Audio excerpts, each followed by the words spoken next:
Greetings, beauty queens, reindeer kings, ladies in blue, and yo, George. I'm Joey.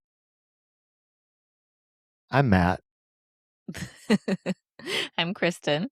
And we are introverted but willing to discuss Tori Amos.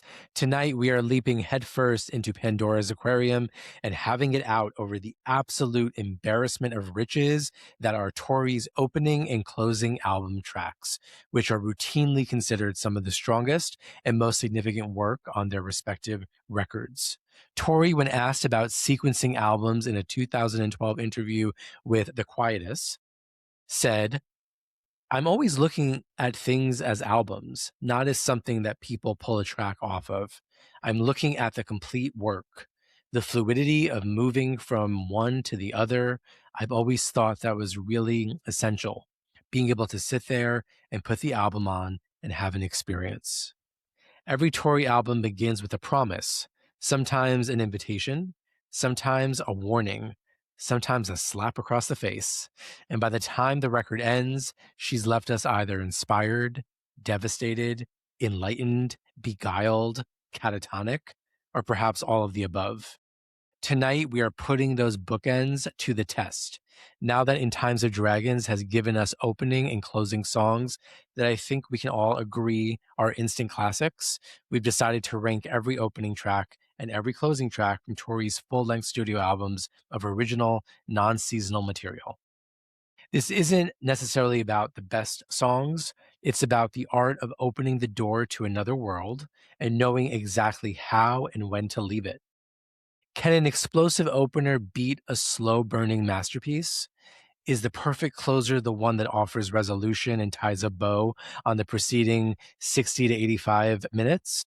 Or should a closer be one serpentine, provocative question mark that leaves us wanting more, needing desperately to start the album all over again to discover new clues and figure out how what started out as a pretty good year ended in a little earthquake? Ooh. As always, we brought our lists, our arguments, and our deeply held opinions that are all pretty much guaranteed to change by next week. So get out your parasol because you'll need to protect yourself from all the gold dust we'll be slinging. Too much? Oh well. Hi, guys. You forgot something when you were describing what those songs make us. What? They make us horny. Oh my God. Oh, jeez. Well, let's do No. it. We're going there immediately. We're not horny. Nobody's horny right now. Horny? What's going on with you? Did you just have sex? You came in ready to go. It's the hat he's wearing. It's that low neck. It's a low neck, the hat. Okay. Sorry, I'm showing a Jeez. little décolleté tonight. Décolletage. I'm not horny, just so the listeners know. I'm like totally just middle of the road normal right now. But I'm excited. Yeah, I'm not humping anything, but I'm excited for this, you know? Sorry for you guys. All right. So, listeners, you know how this goes. When we rank, it's anonymous. I, again, have the pleasure of being the one to receive the responses. Kristen and Matt do not know what is to come. They will hear the rankings in descending order. But we've got some ties to break this time. So there'll be some in the moment tie breaking that's going to happen, which is exciting. I have the 15 tracks, scored them. Number 1 is 15, number 2 is 14, etc. And then figured out the scores from there. And as always with our rankings, I think things might get a little spicy, a little controversial, because, you know, we can have some consensus and then somebody can really like smack it in another direction because of a high or a low ranking of a song that the two others sort of hold in high esteem or vice versa. So, yeah, it's really interesting. But as I said in the intro, I think closing and opening songs are such a thing that we look forward to with the Tori record.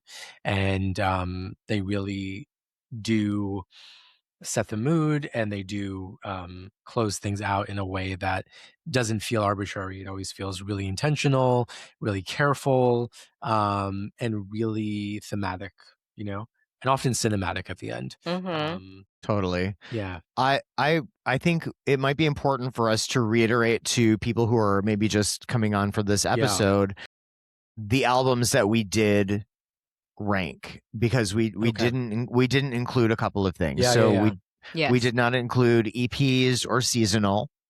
Yes. Or best of collection like a piano, and I don't believe or Gold Dust. So I think that's all we excluded, and we're considering Tori and the Muses for the purposes of this ranking system to also be an EP. And I did want to also call back to our last ranking episode, which was ranking the Tori albums, which was a fool's errand and crazy. We had a lot of people talking to us about those and those rankings, and some of them were a little bit controversial. And one comment did mention, and I'm going to say this person's name because he's a friend of, so Mike Light said in the comments that we should have like a rubric, or we should have some sort of rules, or we should, have like some sort of clear, fair logic that defines what we're doing here. And I just want to say to that, it's not a democracy on this podcast, honey. I knew you were saying that. And we go purely on vibes and purely on where the wind is blowing us today. We do love you though, Mike. We do. We also think that anything like guidelines or rubrics, I think can I don't know, because there's even subjectivity in creating those rubrics, right? So how do you do it, right? Like there's no real objective. This is also just for fun. Yeah, and we're dummies. Come on, we're just enjoying ourselves. And I think also what you said is really important, Maddie, which is it's where we land today, basically. So I don't even remember what I sent, shocker. But I would probably disagree with some of it by now. So we'll see. But I'm excited. I'm excited to fight about it, whatever it is. I'm ready. That's the whole point. Yeah. Also, just to make clear to the listeners, for American Doll Posse, we decided consensus was that Dragon was the closing track and not Dark Side of the Sun. Dark Side. That may not be controversial to some of the listeners. It was to me, because I've always considered those bonus songs, because I think they were intended to be bonus songs originally. I know plans changed, but I've always heard them as that. So, but the boys said, no, it's definitely Dragon. And so it changed things for me in my world. And also, if we start applying all of these crazy rules and exceptions to things, we're just going to be ant fucking this list down into the ground until it doesn't exist anymore. Well, and I will also say this: my rationale for that is I looked and I researched, and I don't believe you can find American Doll Posse commercially released without those songs. So I think it's more of a character thing. It's like an encore. Correct. It's so it's still the same record. Whereas Abnormally Attracted to Sin, you can find versions without Oscar's theme. So Oscar's theme would not be the closing track to that. It's Lady in Blue. So that's the way I sort of thought about it. Fine. I accept it. That feels right. It was just a lot. It was a lot to process, Yeah. So you've been living a life for about 20 years now. That's kind of what it felt like, Well, you thought you were getting a special treat with Dragon, but so you didn't want to admit that it was. I think there was something there where I was like, these B-sides are so special. There's something different. And then I have to, I don't know, I'm going to work on this later with myself, me, myself, and my headphones. But yeah. Well, I also want to say one more thing. If there were no other B-sides from American Doll Posse, then maybe I could understand the argument better. But we did get Drive All Night, we did get Miracle, so we got other songs elsewhere. It's not like she had a bonus and then all those songs were on there. So that's why I think that it's safe to say Dragon is the closer. Y'all, I can barely move my lower jaw from my Botox as well, Matthew. I'm like... What do you mean as well? Oh, what are you talking about? Just me is the only one who's loaded up with Botox on this show. Oh my God. What? Man, we gotta cut this. No, it's relatable. It's relatable. But anyway, let's move on. Shall we dive in? Because we were originally like, oh, this will be two different episodes. And they're like, no, it's going to be one episode. Let's get to it. Let's go. Okay. So the way we'll do it is I will just start from lowest score to the top, and time to react. And if we decide that we need to go back to our original rankings because something is so shocking to somebody, then we can go and we can see where it is. Okay. All right. I've got mine right here. I'm ready. I need to see mine. Great. Okay. So for opening tracks coming in at, well, so, okay, we've got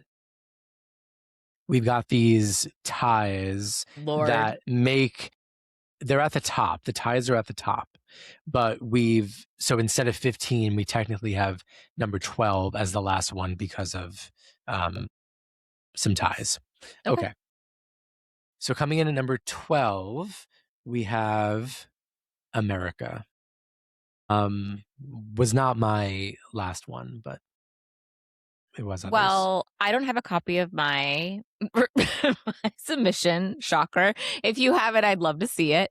I don't know if it was my last. It's one of my later for sure. I'll tell you. No, you both had it as your last. Okay. Yeah.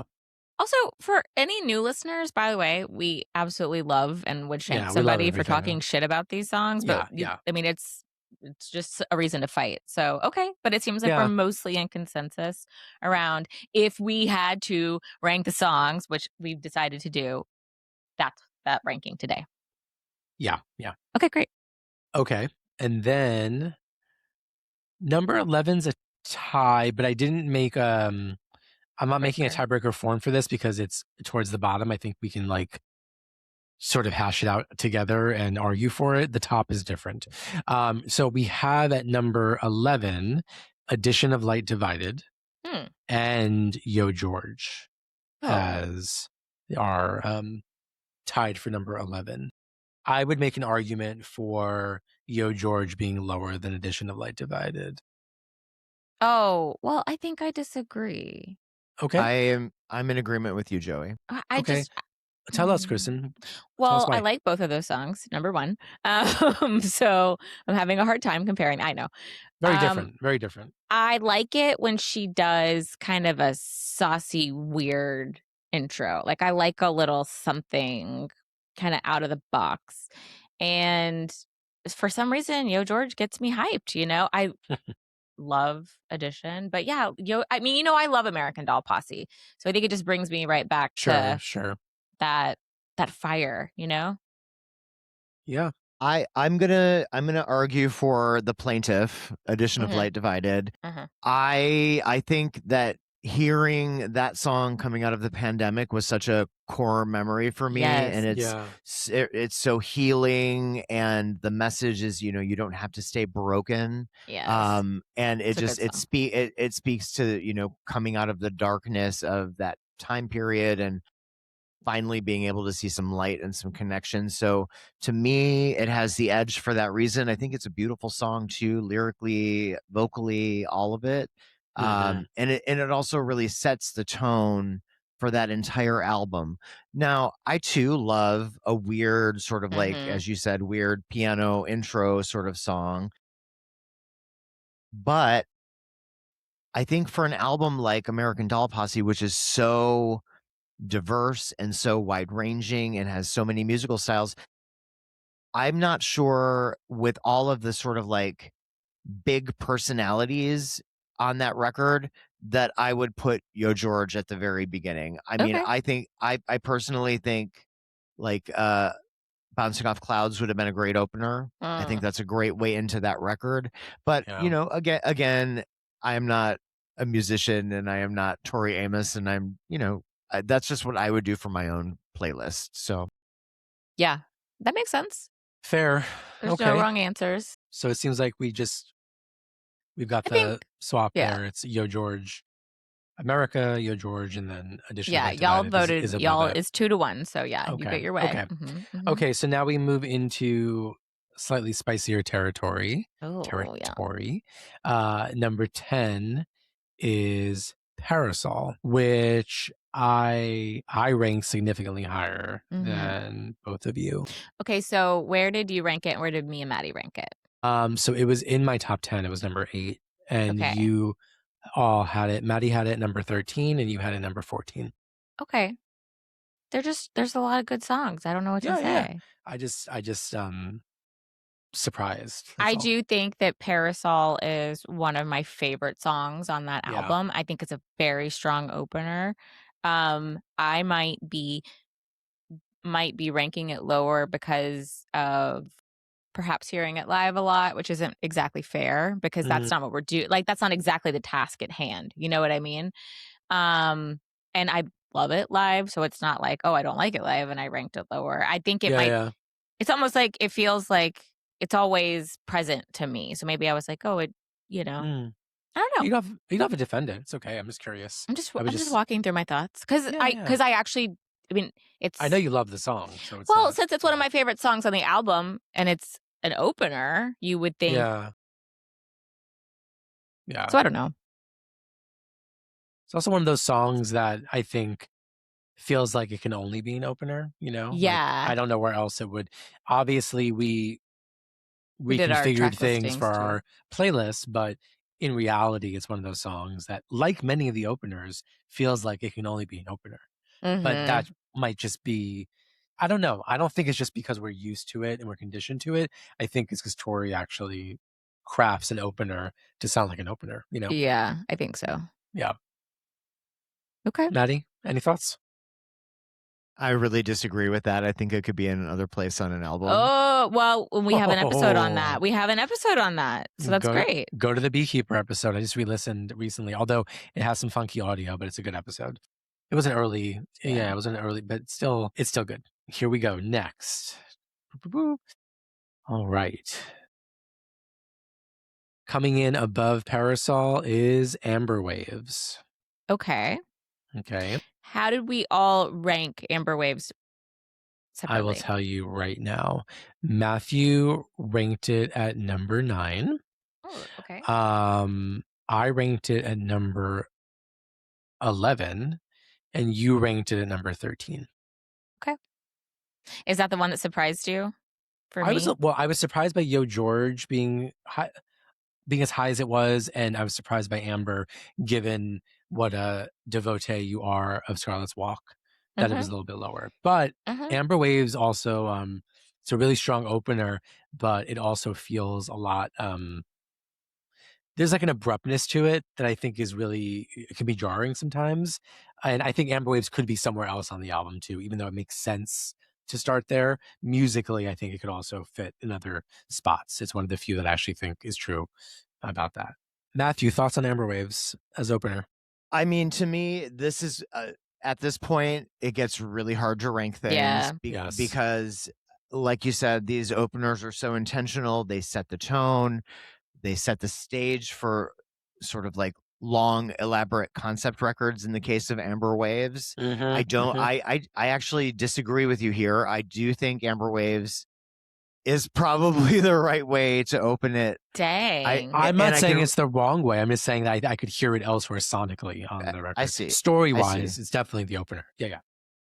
Yeah, and I think what I appreciate, one of the things that I appreciate about Scarlet's Walk is the storytelling from beginning to end and how coherent and cohesive and tight the storytelling is. So for that reason, I mean, I could have ranked it higher even. I had to really think hard about the openers. But I love the song. So I think that's going to be the common theme. I don't think any of us are going to say we love the song, but yeah. I don't think any of us are going to say I hate this opening song. Well, I love Amber Waves and I love Scarlet, and I did slightly punish it here because I think that album is full of just incredible songs, period. And so, and I do think that you could potentially start the album differently as well. I mean, it's such like an epic road trip that the road trip could be, you could take a different turn one way. Yeah, it could start in a different direction for sure. I mean, but so I kind of, just for the sake of content, went ahead and I did vote it lower. I also was kind of thinking in terms of like even though it's not a democracy on this podcast, I was thinking about other people's opinions of kind of first tracks. And I do think generally people rank it a bit lower. So I was trying to balance a few different things. But, huge fan. I love the Healing Machine. I know, it's so good. This song gets stuck in my head a lot. Me too. I can hear it live. Is she ready? Should I ask Has for she done it? I don't know, but I don't think she's done it on this let's go. tour. I could be wrong, look it but up.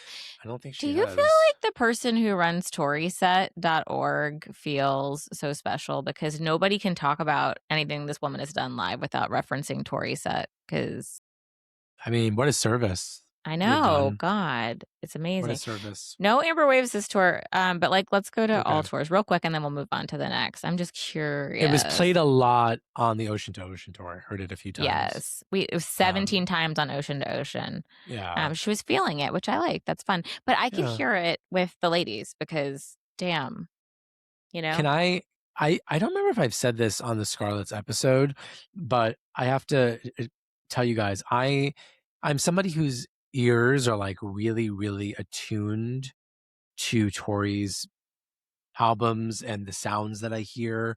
And I think I maybe have told you in the past, I cannot for the fucking life of me hear the Rhodes during the chorus of Amber Waves.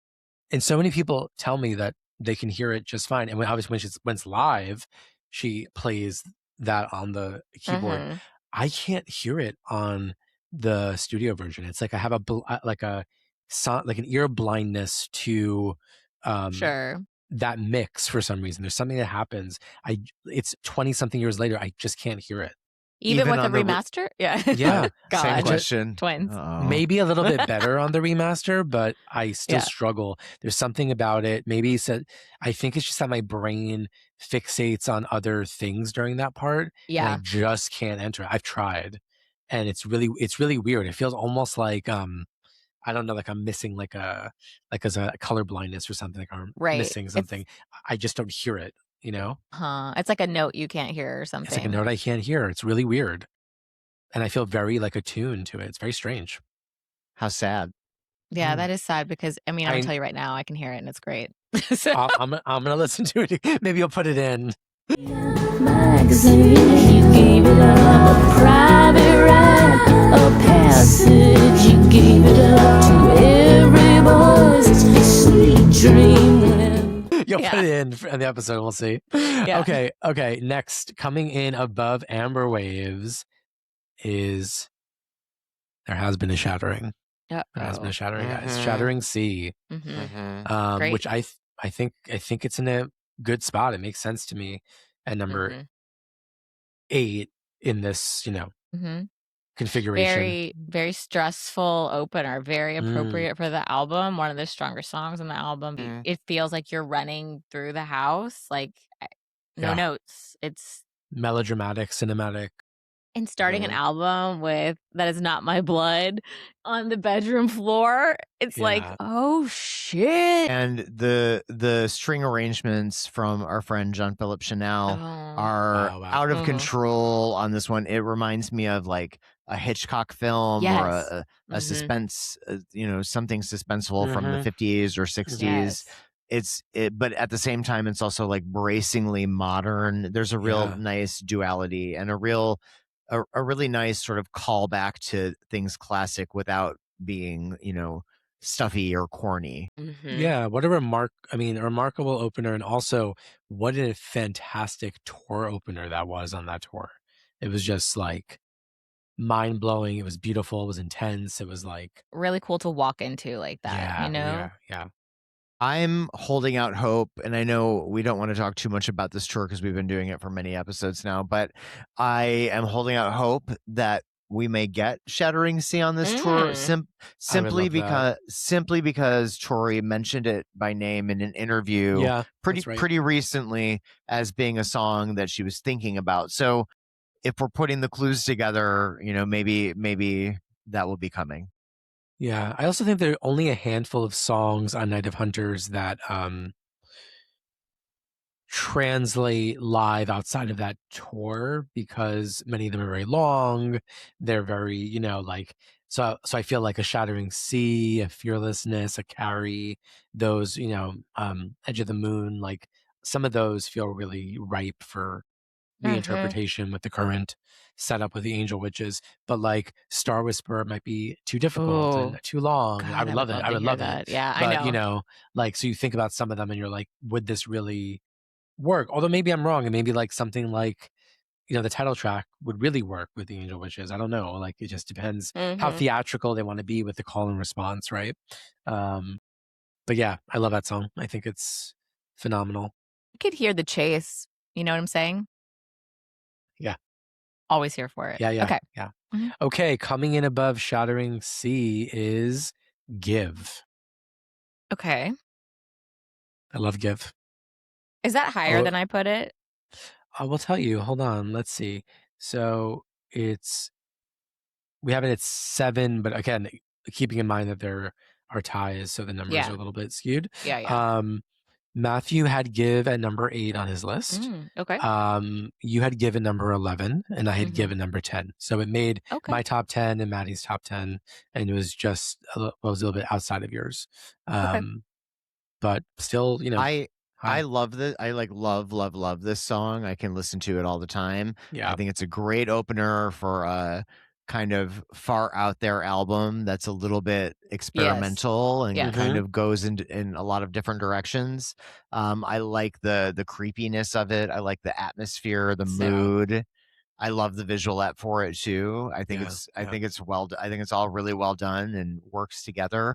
And I've heard this one live a bunch, obviously, and I could hear it again. You will hear it again.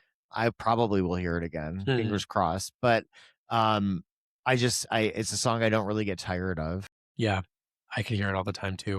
It was a great opener on that tour. And also on the record, it sounds different than the other songs, which I really like. But also, Abnormally Attracted to Sin is a very sonically busy album in a lot of ways. And though Give is really hard, it's also kind of sparse. And I like that. It kind of gives me like Strange Little Girls callbacks or something. Like it feels like I'm Not in Love meets something else. Like it feels like the synths are,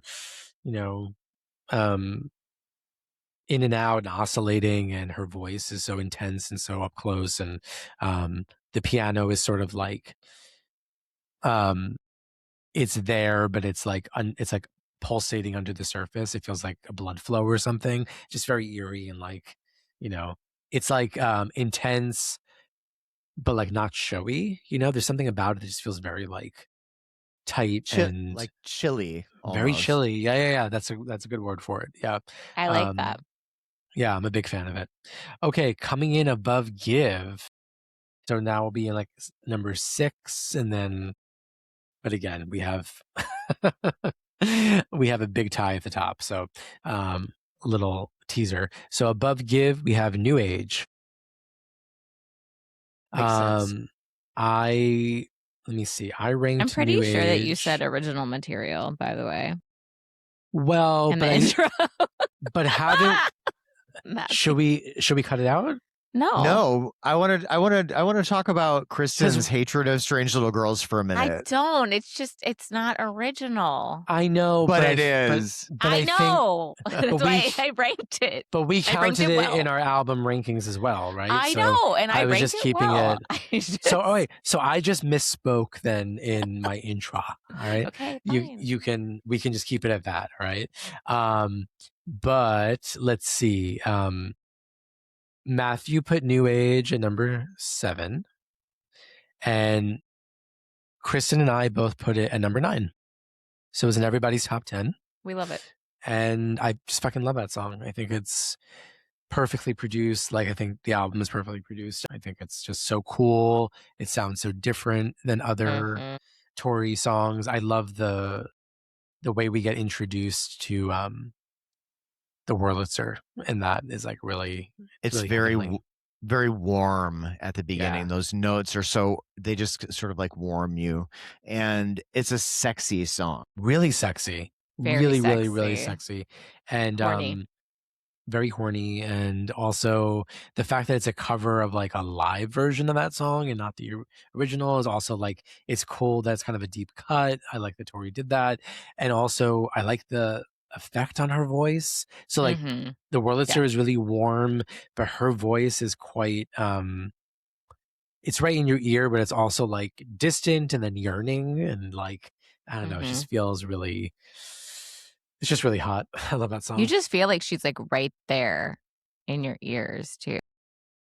And we got to hear one of the only live performances of it ever, maybe the only live performance ever with a band in San Antonio in 2007. Oh, that She show did was that. great. She did that as Isabel.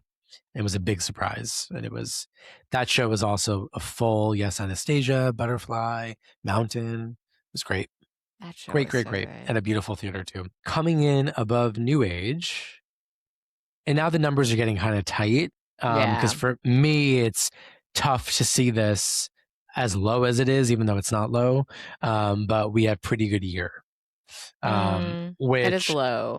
But so this is what I was talking about in the beginning about how, like, depending on, who ranks something lower, it can really throw things off. Because I'll tell you, it was number 1 for me. Of course. It was number 6 for Kristen. And it was number fucking 12 for Matthew. Speak on it. Let's go. It's all you. I mean, I it was a really hard ranking. That's all I can say. It was. Yeah. And, it's no secret on this podcast that Under the Pink is not my personal favorite album. I love it. I still love it. Yeah. But, like, compared to these other songs that I listen to way more, I'm going to rank it a little bit lower. Okay. I had nothing to say, so you can say whatever you want, Kristen. Wow. I just think that it's a really I just remember, in the early years of discovering Tori, just thinking how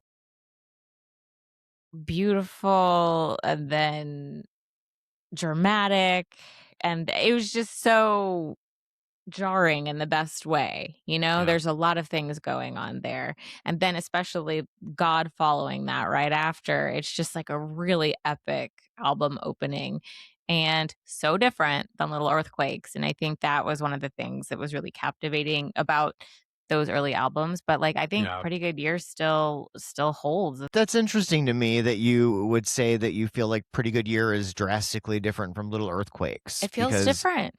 To me, I mean, I don't see it, but I get it.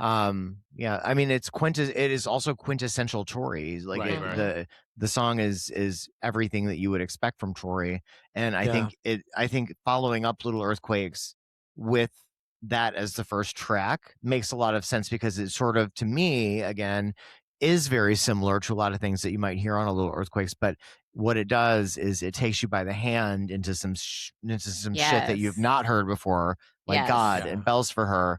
And I think in that respect, it's a great album opener because it bridges those worlds. Totally. Yeah, It sets the soundscape and the tone, and also, like, it's so beautiful, but it's also weird, It's so and it's one of weird. those moments that really solidifies, like, there's something just slightly off about the beauty here.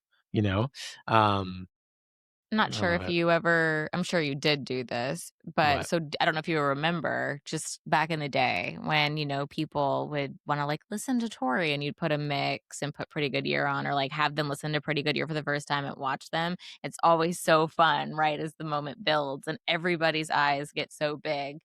And it still feels like that even when we hear it live or it comes on. I'm still like, damn, So I sometimes play it for my students as like the last thing that we listen to and talk about, and they're often really like jarred by it, the bridge, like it. Yeah.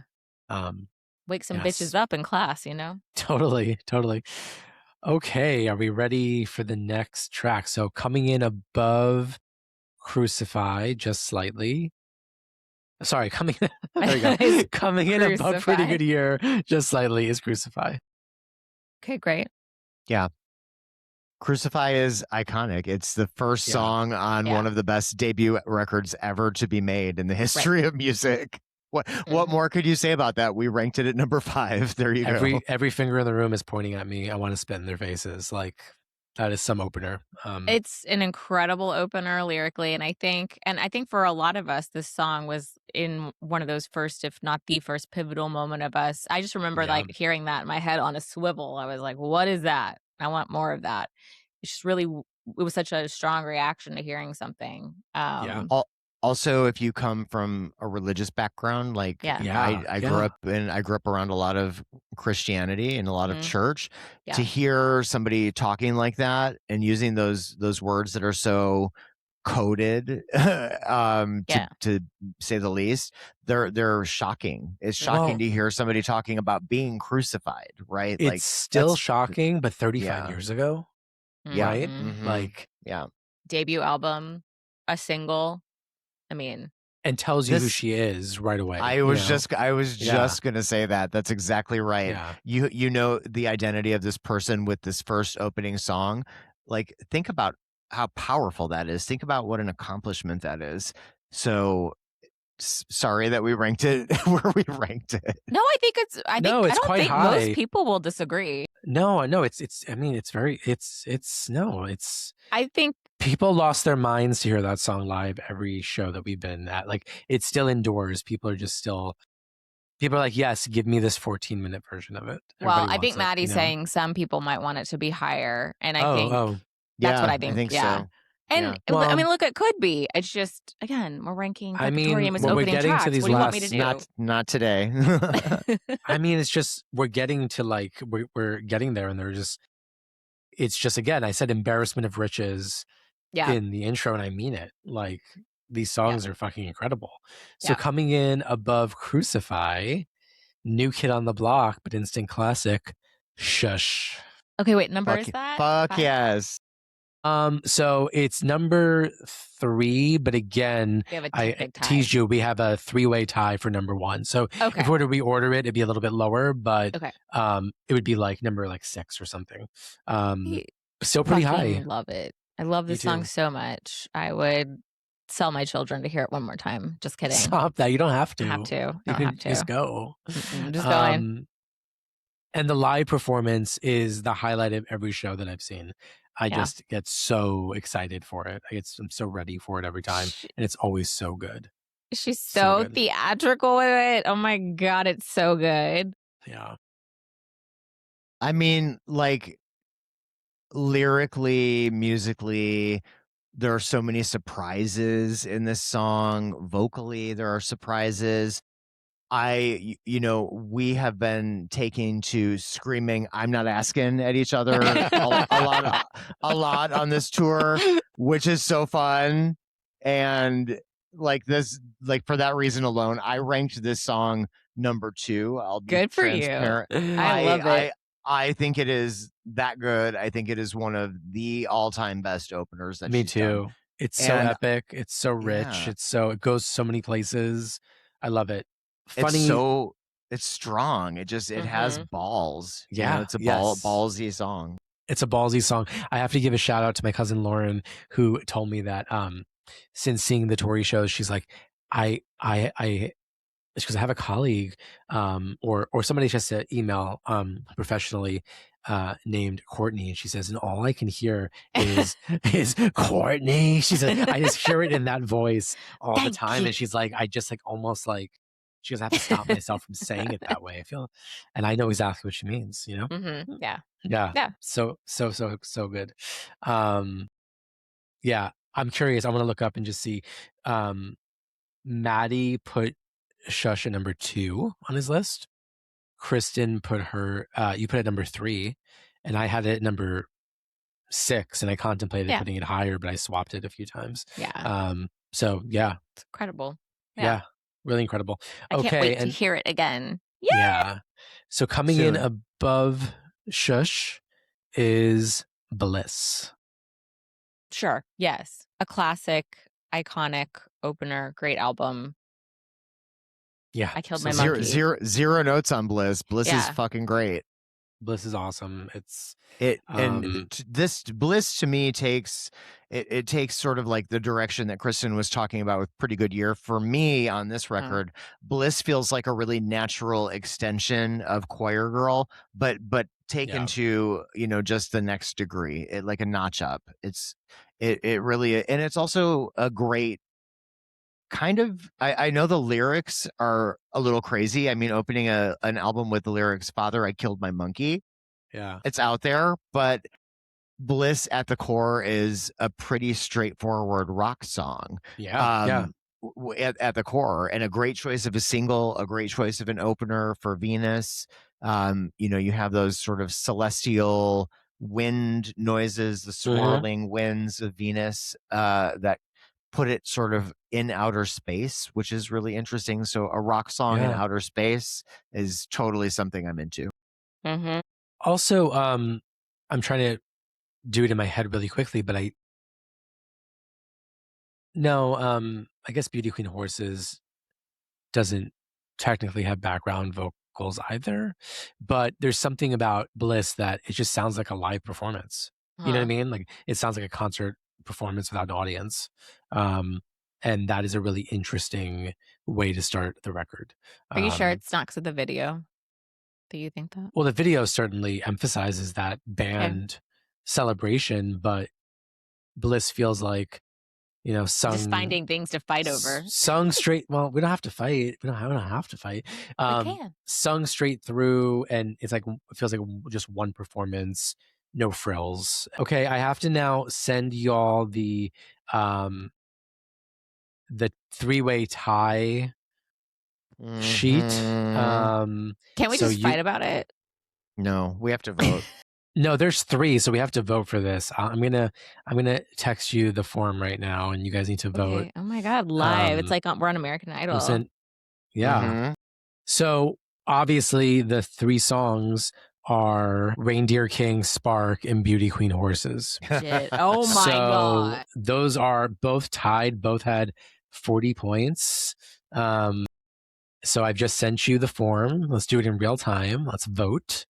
And I will tell you what, hopefully we can break the tie and we don't wind up in a situation where it's the, you know, so okay. Well, I kind of just want to fuck with it. Wait, okay. This is like what we, like our ranking right now today, personally. Yeah. So now it's down to these 3. So you have to rank these 3. Good God. Okay. Oh my God. Let's go. I hate this. I hate it. Why? Okay. It's fun. I just can't. I don't even know. I don't even know if I agree with what I just did, but I put it in. All right. Let's see. 2. Do you guys like how I curled my hair like an angel witch today? Girl, you wish. Shout out to the girlies. Oh. That is fucked up. You look great. Your hair is beautiful. Thank you. Let's move on. Beautiful. Okay. All right. So I'm going to say 3, 2, and 1, and then I'll reorder them now the ties have been broken when I reread the list. Okay. So we have it all in the right sequence. Coming in at number 3 is Reindeer King. Homophobic. It's so fucking high, Matthew. No, it's okay. Number 2 is Spark. And number 1 is Beauty Queen Horses. Whoa. That was exactly my rating. Like that. Yeah. Okay.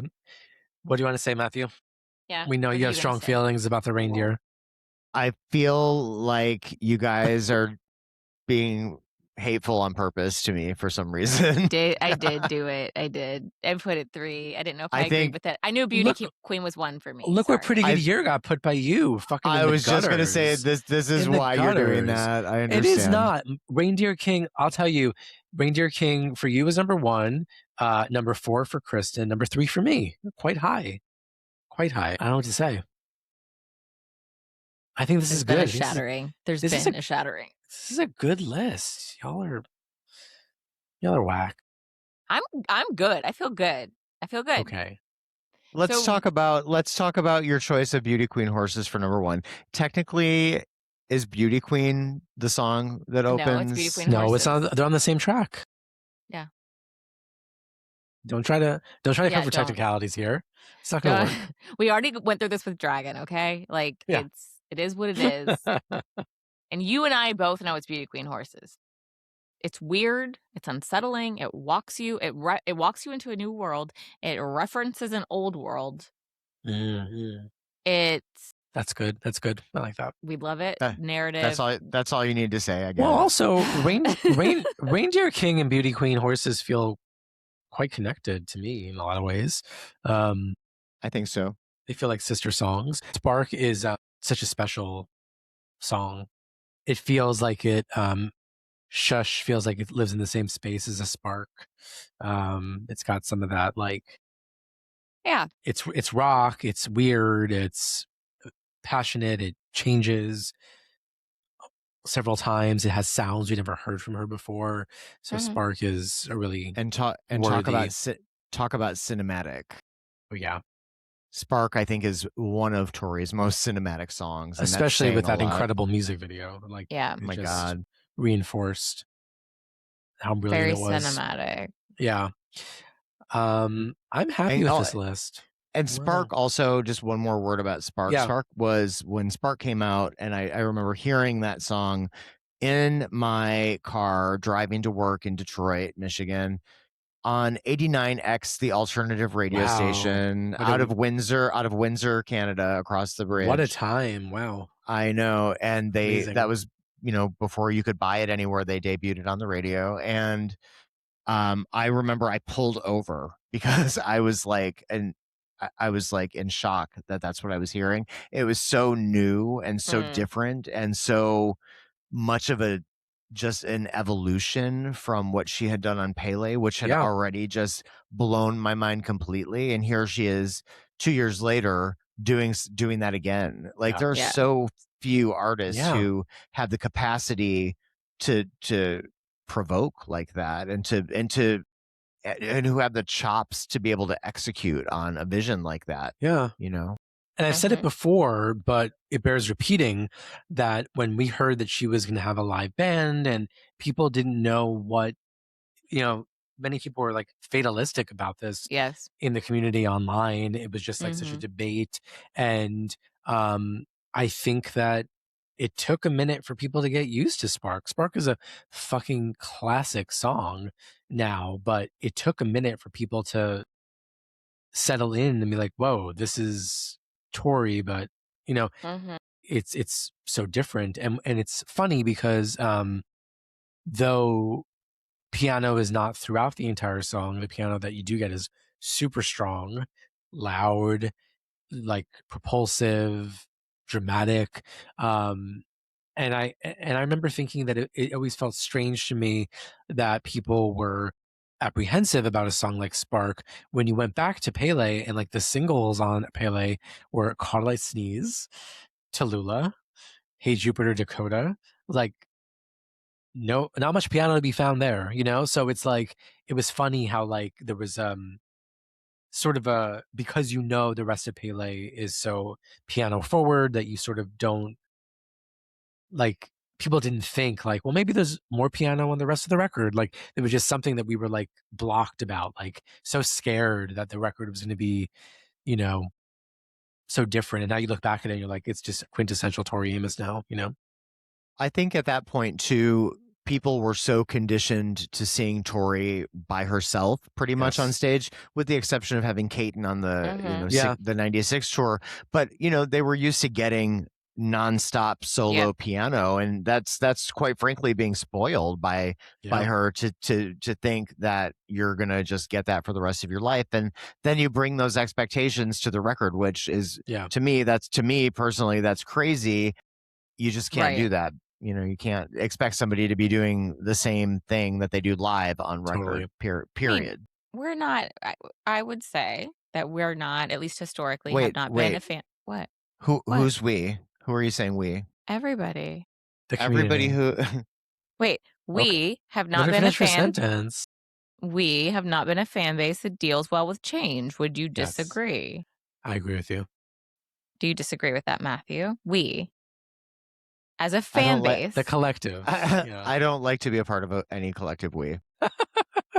I understand that. But in this case, you unfortunately are. And I do think we've all grown. I think that we've all gotten better at, understanding that she knows what she's doing. At that time, I think, it felt really different. And it's funny because it is classic Tori. Expect the unexpected. I will say, knowing Maddie first online and then in real life for 25 years plus, Maddie is one of the few fans I would actually say was always very supportive of Tori changing and always really into it. And you always really trusted Tori. I think that's probably why you say, I'm not part of that week, because I think you always really believed that she knew what she was doing, and you felt like you were always with her.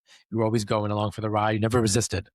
He was yelling at me when I said we before I even finished my sentence, so I disagree. But I do know that you're right. He's always been a fan of evolution, personal and musical, and I love that. When we used to chat on the forums, that you were always just a real advocate for like what Tori was doing next. Always, yeah. It's true. What's the point? What's the point of listening to somebody as much as we listen to them and having them do the same fucking thing all the time? Yeah. I think we did talk about this on other episodes, and I understand it now, because when I go back to like how I missed Strange Little Tour because I was like not into the concept of a covers album, which is crazy. I think that we again, the collective we, sorry, not Matthew.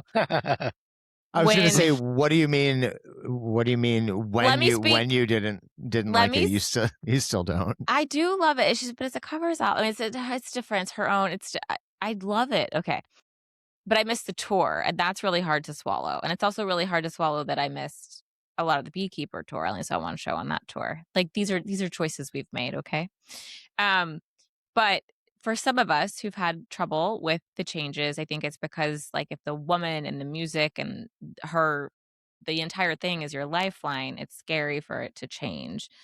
But I think what she's proven over time is that change is beautiful and healthy. And I actually have a lot of respect for that, like not just in the musical sense, but in the personal sense that I like look up to her as a role model in how to evolve and age. I think she does it really beautifully, and it's inspiring, honestly. How to adapt or collapse, as she said. Yeah. That is the motto of 2026, baby. Well, and this tour is the tour to think about exactly what you just said, Kristen, like a model for how to age, how to change, how to adapt, how to still do what you do, but just in the space and the body and the moment that you're in. Like she's just doing it all, and it's beautiful. I like that. I like that. It's so great. Yeah. Okay. Should I reread this list now that we have it? Yeah. Should we go top to bottom, or are we going? I'll go in descending order. Coming in at 15 is America. 14 is Yo George. 13, Edition of Light Divided. 12 is Parasol. 11 is Amber Waves. 10, Shattering Sea. 9, Give. 8, New Age. 7, Pretty Good Year. 6, Crucify. 5, Shush. 4, Bliss. 3, Reindeer King. 2, Spark. And number 1, Beauty Queen Horses. Beautiful. Okay, we're closing out the opening track and moving on to the closing tracks. Beautiful, says Kristen Keys, who speaks on behalf of every Tori Amos fan in the world. I mean, do we not love all of these songs? We're going to make a playlist with all of them. Yeah, I think I think this closing one might be a little more controversial among listeners for the closing. You're rage baiting in this episode. My cortisol is raging. What can I say? Raging cortisol summer, baby. All right, so here we go. Are we ready? Ready. This was more this was more of a decisive list. There was only one tie that I actually think we can if you guys want to vote in the real time, we can do it because that's kind of fun. Yeah. But okay, I'll do that for that one because it's it's like higher up. If it's higher up, I think it's But generally speaking, this was more this was more decisive, but most of the list, the numbers are quite close to each other. Okay. So coming in at number 15 is Invisible Boy. Oh, interesting. Would somebody like to chat about Invisible Boy. Kristen had it at number 15, and Maddie and I both had it at number 14. So there was real consensus here. I've spoken on the previous episode about Geraldine's that I think Invisible Boy is beautiful, but I would have put Forest of Glass as a closer. For me, it's not as it doesn't work for me quite as well as Selkie and Weatherman do, and you know, if we're thinking about those solo songs and Oysters, of course. Again, I think it's beautiful, and I love the sentiment behind it in the story. But yeah, it's not one that I go back to. Same. That's fair. Yeah, I think that's right. I think vocally she's doing some really cool things on it. But yeah, it's just not one that, yeah, maybe it's just that I don't go back to it. You know, there are some songs that even it closing an album that I like really seek out if I don't want to listen to the whole album. I'd be happy to hear it live. We heard it live in Austin, 2014. She seems to it was love beautiful. to play it. Yeah. Yeah. She does a I think she's great done it in a performance while. of it. Yeah. Yeah. So, yeah. All right. Yeah, but it's just something's got to be last, you know? Okay, coming in number 14, just 1 point apart from Invisible Boy, is Toast. Okay. We have, let's see. We have Toast. Again, that one was pretty close. Maddie and I both had it in last place. And Okay. Kristen, you had it a little bit higher at number 12. Okay. I mean, I think it's a beautiful closer generally. I think it fits Yeah. for that album. I'm surprised that y'all put it last. That does surprise me. But it's kind of graveyard-esque and Mm-hmm. in its shortness, it's somber. I think it fits the album really well, which It's is very why beautiful. maybe I ranked Yeah. it a little bit higher. Yeah. I also think that it's interesting when you get like Invisible Boy my understanding is that about Mark and the death of his father, I believe. Mm-hmm. And Toast is about the death of Tori's brother. Mm-hmm. And so to me, it's interesting for me that I put on the two lowest of those songs that are very intimate, grief driven songs. Does it maybe feel too personal or something? Maybe there's something about it that I feel like I really respect and am like, I admire that it's there, and I think they're beautifully composed. But they're just not. Maybe it feels like I just don't need to revisit them because of their. Yeah. Yeah. There's the finality there. I also think that one thing I love about Toast, and I think Tori does this really well, reminds me of Have Yourself a Merry Little Christmas. The concept of like, a toast, raise a glass in your honor, and it is so sad. You want to, the celebration of life, which is also devastating. And she does that so well. And I do appreciate that in that song. She gets it across really beautifully. Yeah. Also, it's not on our. We chose not to put it on because of seasonal reasons, but I think that Our New Year, as the closer from Midwinter Graces, feels like an evolved, more realized version of this song. I agree. Yeah. So even in spirit, Our New Year certainly. Yeah, I could hear that. I like that. Yeah. Okay, next. She really likes to leave us every album or many albums on a note on a note of like pondering death. Yeah. Well, I mean, this is true. Yeah, this is today true. I was walking around the office. Today I was walking around the office and I was like, man, isn't it just like fucked up that like we just got to die one day? And then somebody's like, hey, Kristen. I'm like, hey. Like, that sounds like the Barbie movie. Yeah. Hey, Barbie. You exactly sound you ever like think about the dying? Barbie. Good. That's Anyway. good. Okay, so coming in above Toast is Birthday Baby. Birthday Baby. Let's see. Matthew, you had it. Matthew and I both had it at number 13, and Kristen had it at number 14. So we're all. I'm impressed by our how close we are on these so far. Alignment. Alignment. I struggle with where to put this one because I think it's it felt like the right closer in a COVID time, you know? Learning metaphorically and possibly physically learning to find your own joy and celebrate yourself. And we know it was for Kelsey, which I love. I love how much Tori loves her family. I think that is so sweet. Me too. So yeah, I struggled with, having to place it maybe as low as it ended up. But again, we're ranking somebody. What do you want to do? So yeah, but I would love to hear this one live. I would really like to hear it live, actually. That would be fun. It felt right for the time for sure. Yeah. Maybe she'll do it on her birthday, at her birthday show. Oh, that'd be nice, actually. You know what? We don't even have to ask for that because somebody will do that. Sure. Ask away, guys. One thing that I'll say that one of the reasons that I put it lower, it's a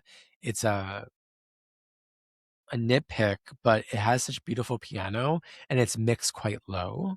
Maddie just raised his eyebrows. Never mind. As much as I can. I didn't know he can move his eyebrows. So coming in above Birthday Baby is at number 12, 1,000 Oceans. Oh. Speak on it. Where did we all have it? Let's start there. I'll tell you. Matthew had it at number 11. You had it at number 13, and I had it at number 12. So again, quite close. I love 1,000 Oceans. I love that it's like a simple, sweet song. Like it's got a really it's almost a little too sentimental, and then it does something a little weird, and then and that's something that I really love about Tori. And I just like the sort of spacey drumming that Matt does, Matt Chamberlain. I really enjoy it. It's just, again, I just had to make choices about where things went, but I think it's a really lovely song. I think it's a moment on the record that quite literally brings you back to Earth. So when you're listening to Venus and Back, you're floating in space. I like that. And when the astronauts re-enter, they land in the water. So there's your ocean. To me, that's what it reminds me of. That's good. The visual that I get. That's beautiful. Period. Thanks. Yeah. Perfect. Right. Perfect. Okay. So coming in above 1,000 Oceans, number 11 is Twinkle. I've said before that in a lot of ways, I feel like Putting the Damage On is the proper closer in my mind for Pele. Twinkle is a really stark moment, and in some ways feels like an interesting corollary to Beauty Queens sort of being kind of sparse and quiet. But I think that I love it. It makes me think of my friend Annie, who passed away about a decade ago. I think of her now when I think of that song. And again, it's beautiful and sparse, but also eerie. She said, "I killed a man, T. I gotta stay hidden in this abbey." It's like, who is this character, right? It's like where are we in this final moment? This beautiful moment of death and then murder. But also it makes me go back to our whole conversation about Me and a Gun and Thelma and Louise, and it feels like it echoes that sort of. It makes me think of that character from Me and a Gun sort of looking up at the night sky. So I really love it. I think it's a beautiful song, but for me, in terms of closers, it feels like more of like an epilogue than the closer. I think that's a really smart way to put it. And to me, I've always just sort of wondered, how can you follow up something like Damage? Oh, sure. It's such a statement, and then something so stark and lonely afterward, after all of those sort of very warm sounds that you hear right before. I mean, I understand why it's there, of course, but I just, there's something that's always bothered me a little bit, if I'm being honest with you, about the audacity to follow up a song like Putting the Damage On with a solo piano track. But I mean, that's what we live for. That's what we love about Tori. We love those gags. We love to question, you know? Yeah. Yes. And I'm sure there was a world in which it had a place on the B-side list and she was moving things around, because it feels very much of the Pele B-side world to me. I mean, well, that graveyard, that, you know, yeah. If lore is to be believed, she at one point thought about having Cooling as the final track on Pele, if you'll recall. That's too devastating. We can't do a damage Cooling situation. I can't. That would make more sense. It does. It would make sense, yeah. I think that she probably thinks that Twinkle gives some hope. Yeah, I think. Yeah. Cooling would be a really devastating I would way disagree. There's hope. I wish we could hear the what would have been the Pele mix of Cooling, because I think that the version that we hear is like 98 remastered to sound like a choir girl song. So like louder and like a little, like, I just wonder what would be different. And I wonder if she had actually finished Cooling. Like, you know, I don't know. You know, we could ask her. Somebody must have at some point. But I don't know. Like, I'm always a little bit curious. I'm a little bit conspiratorial when it comes to like the Beulah Land, the Never Seen Blue, the Cooling. Like, are these really the versions that were done during the Pele sessions, or you know, did she redo something? But wow, imagine ending it with Cooling. I wouldn't be well. I'm gonna listen to those two back to back later and see how it feels. It doesn't feel good, I can tell you. Okay, let's move on. Okay, so coming in at number 10, right above Twinkle, but a few points higher, is Carrie. Okay. Interesting. Yeah. Wait, what number are we on? 9? Number 10. Carrie, yeah. And where did everybody rank it? I will tell you. So Matthew put Carrie at number 7. Okay. You put it at number 11, and I put it at number 8. Matthew and I being close there, I think, pushed it up a little bit higher. I think it's such a beautiful song. I'm surprised you ranked it so low, Kristen. I think I have trouble with the song. We talked about it on that episode. Yeah, it's a hard song. It feels different than the rest of the album to me. And so there's something there that I feel in the music or hear in the music. It feels separate somehow, but also it was like my grandmother was very sick. She was dying. It was very devastating. It just like hit at that time. So it doesn't feel good to me. But yeah, even as a closer, it always felt a little separate. And I don't know if it's because like I like used that song as a vehicle for grief at that time, and so I separated it from the rest of the album. Like, I actually was very careful when Shush was released before the album, because I did not want to like have it be separate from the rest of the album. I wanted to kind of have, you know, like a similarly weighted experience, I guess. I didn't want to have listened to that 10,000 times, and so the rest of the album felt new and that felt old. I did that with Carrie. So I think that's why. That's all valid. That's all my personal problem, not no, yeah.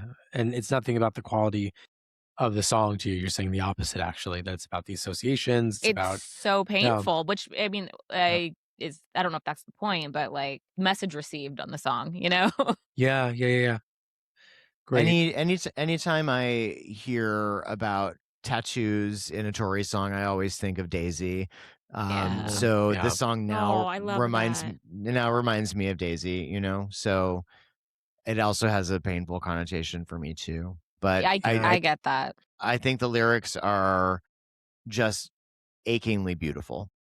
Yeah. I think I have in my tattoo, I have my grandmother's initials like hidden in the little rose, in the poppy. That line is so devastating to me. I like can feel it in my body, even just like thinking of the lyric. So yeah, I'm with you. We're gonna cry soon enough. I'm not crying tonight. I'm saving it for my next show. So the next one is our tie. So I'm sending you the tiebreaker form. And the tie here is Mary's Eyes and Pandora's Aquarium. Ooh, oh gosh. Okay. So take a moment and let's break this tie. Break the chain. Okay, it's in. Y'all did it. All right, so we're breaking the tie. So now coming in at number 9 is Pandora's Aquarium, and coming in at number 8 is Mary's Eyes. So you guys both chose Mary's Eyes over Pandora? Yeah. Yes. Okay. I did the opposite. Again, y'all broke my tie.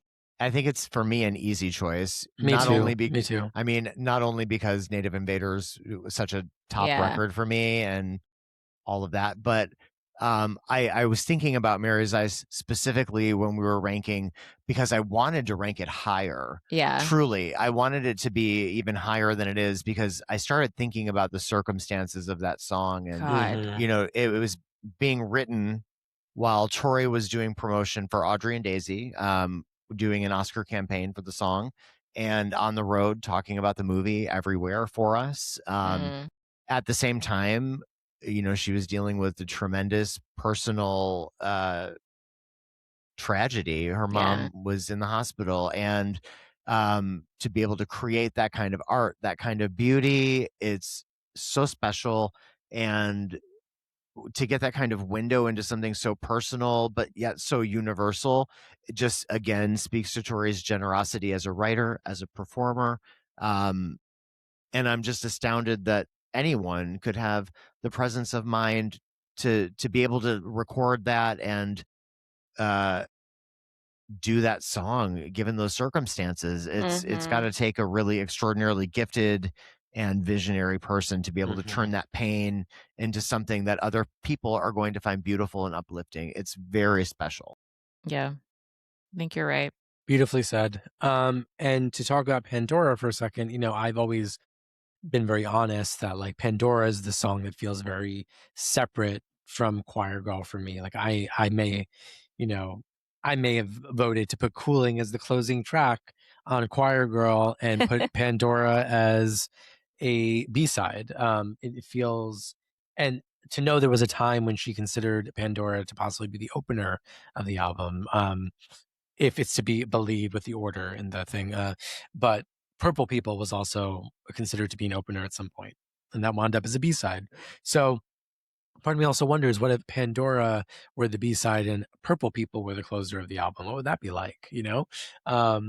So I don't know. I think it's a beautiful song. I think the lyrics are great. I think it's, you know, it has one of the most classic final notes of a Tori song that, Good you know, Lord. And the evolution of that over the years, I love hearing it with the Angel Witches now too. It's really nice to have it as a showcase for them. Yes. I think it's so, speaking of that generosity and Tori's smile while she's playing the piano and how it singing. like terraces up, you know? It's so good. I don't know the words. So I feel very fondly about the song, but it's, to me, Choir Girl is such a strong album, but that closer has always felt a little bit, Playboy Mommy feels more like the closer to me, but I love Mary's Eyes. It also reminds me of my Grammy. It's also just, it's so devastating to me. I think Tori's mom, like from what we know about her, how she's talked about her, kind of like always reminded me of my Grammy, this cute little petite, like very true Christian woman, like a real, you know, really a real like Christian, a real Christian. And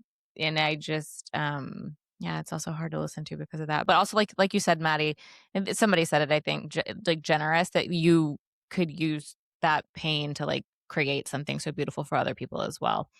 It's so personal. I know. It really you is. Know, and I think as we get sometimes into Tori's later catalog, I think a lot of people who are fans tend to think that maybe some of the the personalness has gone away from her records, or that intimacy, but I would point them directly at this song. Yes, me too. Like, you know, artists in general don't have to share every detail that's painful of their lives with their fans.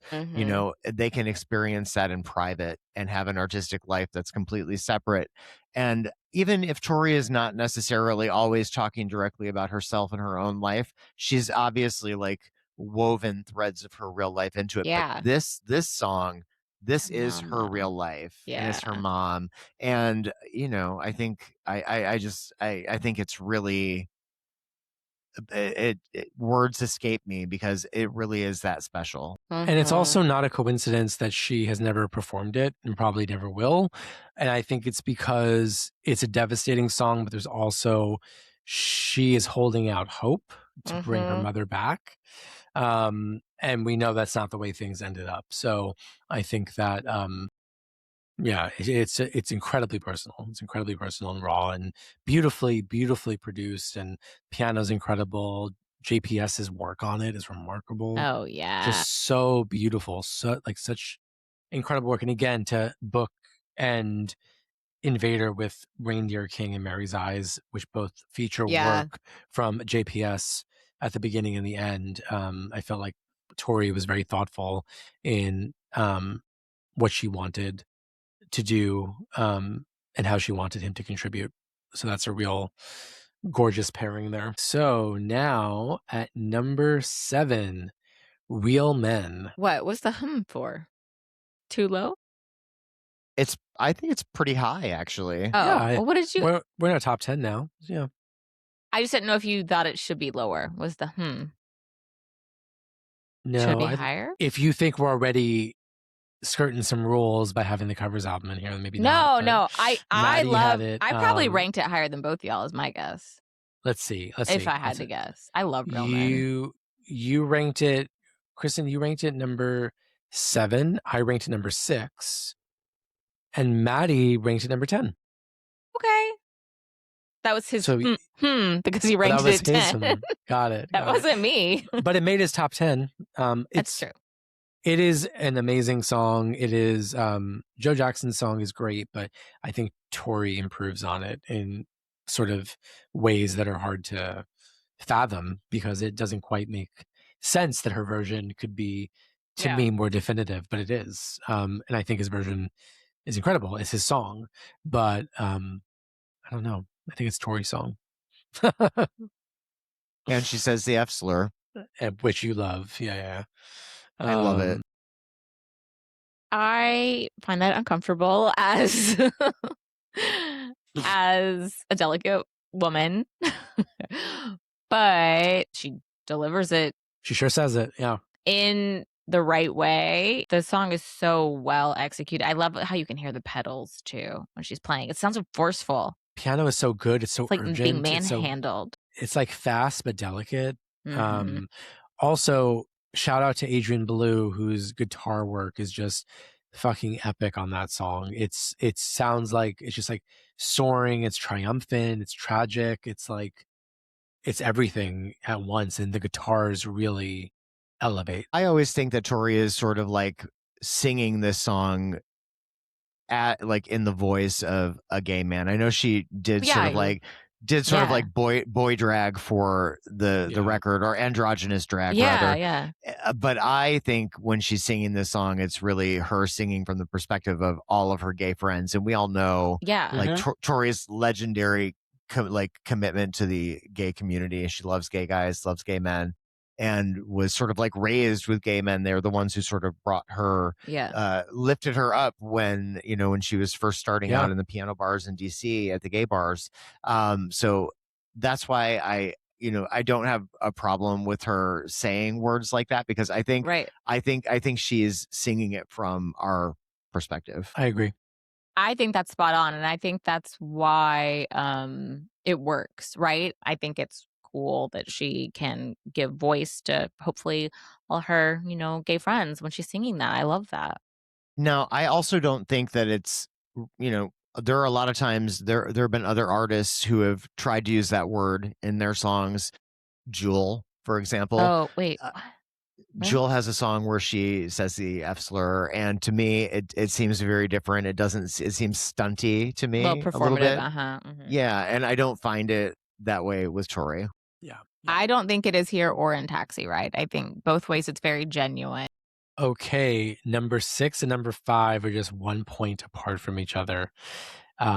Coming in at number 6 is Dragon, and coming in at number 5 is Lady in Blue. Ooh, okay. I would flip those. They're 1 point apart. Let's see where we put them on our rankings. Matthew had Dragon at number 8. Kristen had Dragon at number 5, and I had Dragon number 5. So I cracked our top 5s. And Matthew had Lady in Blue at number 2.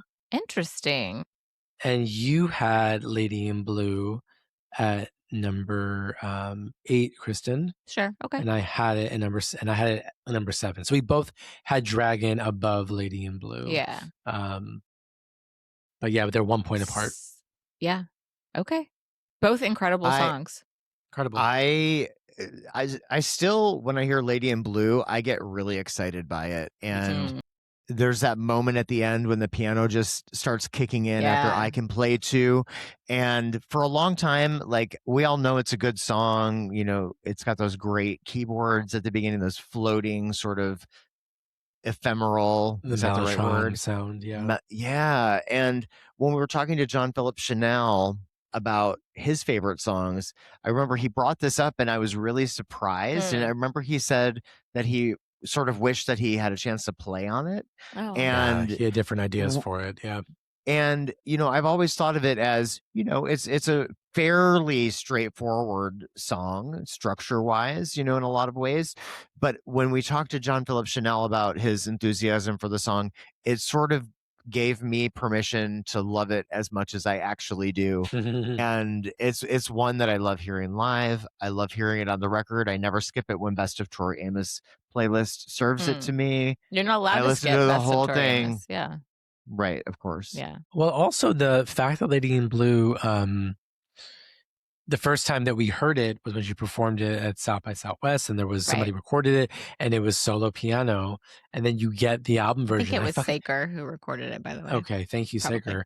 But I've said it before. I fucking love that about Tori. I love getting like a song that's so different live, and you get the album version. I love that she's essentially doing 2 versions of it, you know, in the same breath. And I've gotten to hear it solo, and I've gotten to hear it with the band a few times, and I think it's great. I think it's great. What a closer. Wow. Are we now into the top 5? Let's go. Yeah, we didn't talk much about Dragon, though. We leapfrogged Dragon to talk about Lady in Blue, but Dragon is one of my all-time favorites. I'm obsessed with that song. Yeah, Tori, favorite song. Please play it. It belongs here on the Dragons tour. I don't understand what's happening. Why don't we have it? Fun fact. We were recently backstage to visit Tori Amos after the Dallas show, and I had to physically pull Joey out of Tori Amos's dressing room because he was asking her to play Dragon. He was harassing her. We left, and he ran back. Listen. I turned back to her, and she grabbed my hand to say, "What is it? Oh, what? Like what?" And I said, "Where's Dragons? It belongs on this tour." And she gave me that look that was like, "Oh yeah, I forgot about that song." It was almost like you're right. Like, okay, I'll think about it. There's no way people haven't been like, where the fuck is Dragon? I'm sure. But she had they make it sound like I ran back in past security. It was you did. You basically turned around and she took my hand because she knew I had one more thing to say. No, we were down the hall and you ran back screaming into her room. You're crazy. I know. Go back to our ADP episode. All 3 of us gush about Dragon quite a bit. It's a great fucking song. But please do play it. We would like to hear it. Also, interesting that the 2 songs that were back to back here both have the Mellotron sample on keyboard prominent in the songs. And I think I'm just really into Mellotron. IE has it. I like it. She plays it, I think. She plays it on Take to the Sky, Upside Down. It's just really, I'm a big fan of some Mellotron. Okay. And technically Mellotron is what's used on Spark as well, but it's just sounds different than that sort of flute sound that we're accustomed to. Okay, now we're in top 4. Okay. All right. And the 4 and 3 are a few points apart, and then 1 and 2 are just 1 point apart. So coming in at number 4 is Little Earthquakes. Okay. People are going to be mad. I love little. I mean, come on. We're I don't in top know. I 4 don't now. know what you want. I adore. I had Little Earthquakes at number 4. Matthew had it at number 5, and you had it at number 6. So we were all very close. Ooh, don't out me as a number 6. But I mean, we're getting to like. Look, I know we're getting to really rarefied air here. Like this is like. I think it's an incredible closer. Yeah. I always love it. I always love to hear it. Remember when I ranked the album Little Earthquakes really low in the album rankings? Yeah. This was me trying to make up for that because this song, like, think about it. When you first heard the title track of Little Earthquakes closing out the record, like, it leaves you absolutely breathless. Yeah. It's insane. All that building, those like the layering, the urgency. And that sigh at the end. That, yes. These little earthquakes at the end. It's like, and it has been cool to see it on this tour. It's really good on this tour. It's great with the background vocalist, but I've really enjoyed like looking around in the venue when it's being played and just seeing people take it in, you know? It's good. Yeah. When I first heard this song, I was going through a goth phase. So when she said we danced in graveyards with vampires till dawn, I was like, oh my God, fuck yes. You know? You got out your black eyeliner. Give me life, give me pain, give me myself again was probably all over your notebook. Dude, those lyrics are fucking incredible though. It's so good. Ugh, I want to hear it right now. All right. So coming in at number 3. Yes, Anastasia. Is that like that's too low? From Joey it is. Joey didn't put it number 1. I put it at number 3. Kristen put it at number 2, and you put it at number 4. So we weren't that far from each other. I think it's what can I say? Beautiful. It's a magnum opus. The end. Epic. Yes, magnum opus, epic. Yeah. No problems with it whatsoever. We are lucky that song exists and that she gave it to us. It's incredible. Insane. That song could be a movie in itself. And I love ending Under the Pink with "Come along, little darlings, come along with me." It's that me and the strings is so chilling. And I don't know if she intended for it to be scary or haunting, but it always freaks me out and I love it so much. And then the "We'll See How Brave You Are" at the end. It's just, so good. It's so good. It is a phenomenal song. I would follow that bitch anywhere. So I'm ready. I'm not haunted by the "Come Along With Me." I'm like, I'm right there. I'm already right there. I would like for you guys to guess whether 23 or Peaks Gold is Dust. number 1 or if Gold Dust is number 1. And they're only one point apart. Matthew, what do you think is number 1? I think it's 23 Peaks. Kristen, what do you think? I think it's 23 Peaks, so I voted for Gold Dust. Okay. So just 1 point apart. Coming in at number 2 is 23 Peaks. Gold Dust is number 1. Okay, wait. So what did you guys put 23 and Gold Dust at? Kristen, you and I put Gold Dust as number 1. And 23. I put 23 Peaks as number 2, and you put it at number 3, and Matthew put it at number 1. Okay, so I messed this up because I put 23. It's not a mess up. I know, I'm just saying. I think Gold Dust deserves the edge just slightly. Also a magnum opus. Also Jesus magnum opus. Christ. But 23 Peaks is a different kind of magnum opus. I mean, it's they're so different from each other too, you know?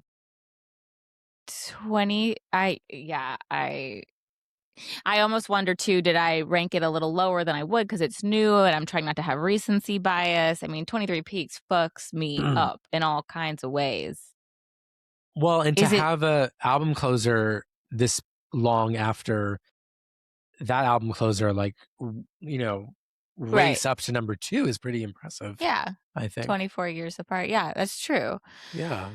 23 Peaks. I think that when we are this deep into Tori's catalog at this stage of her career, it's really crazy to me that she can still totally shock us in the way that she shocked us with 23 Peaks.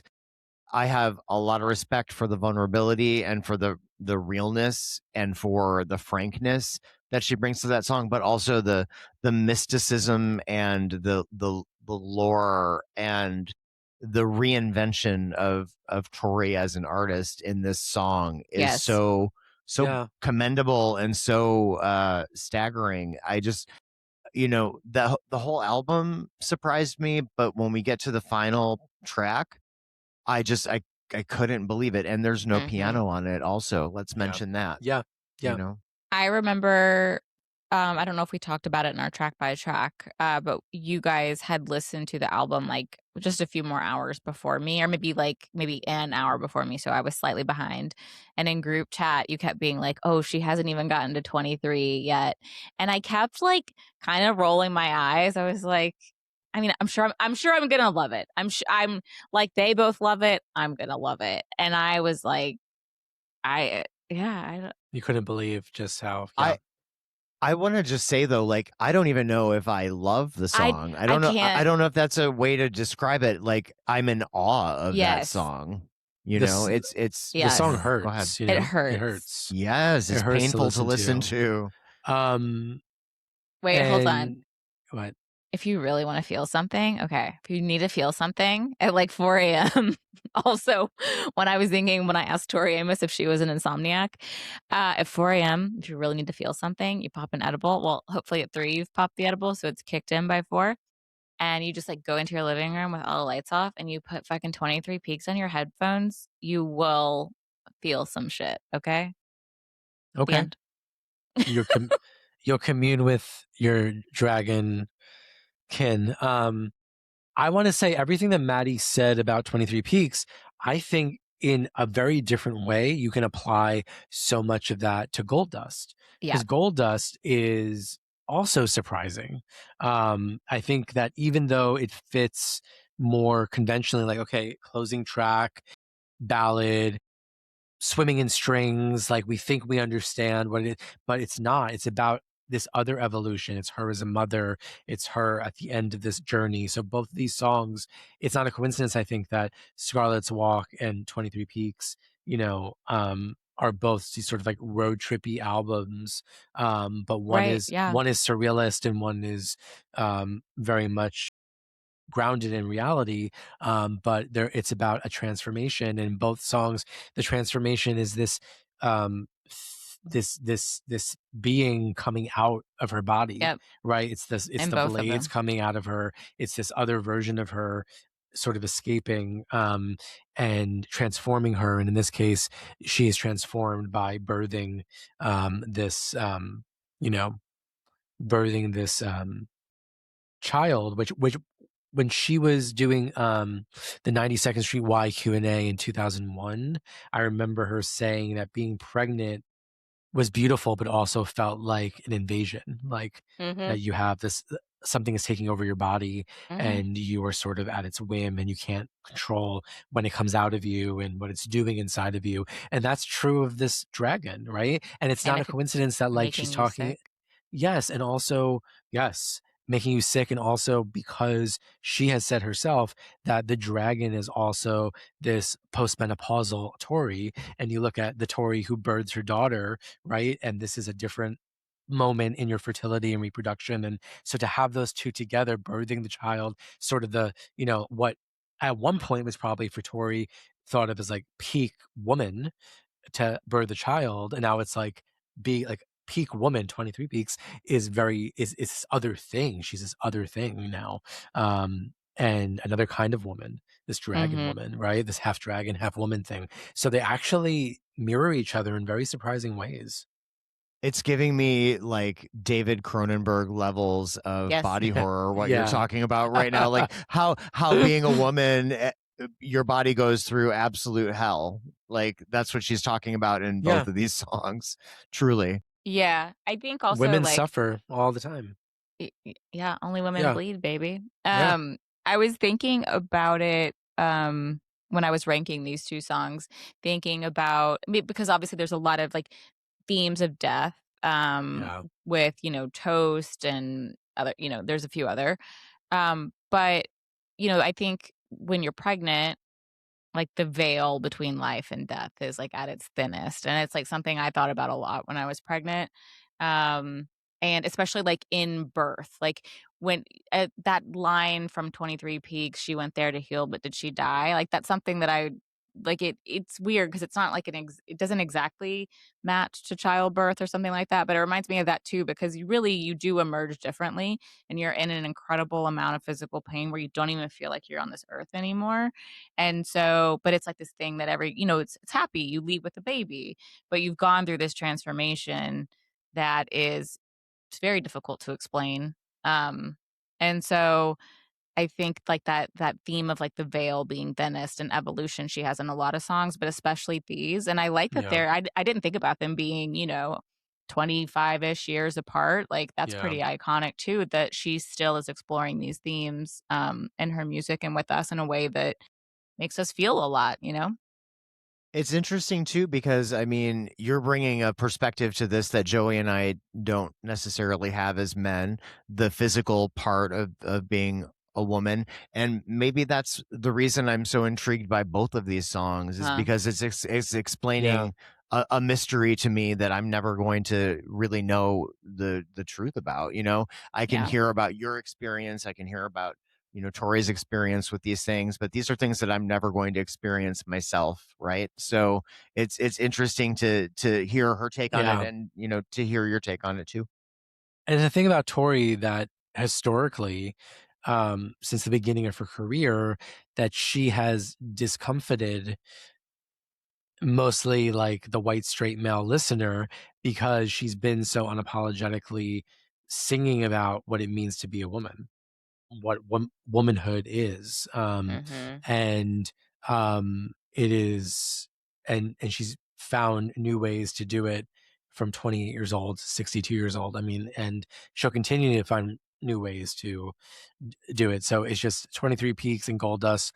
Again, they share this interesting DNA, but they're both about becoming something other, right? And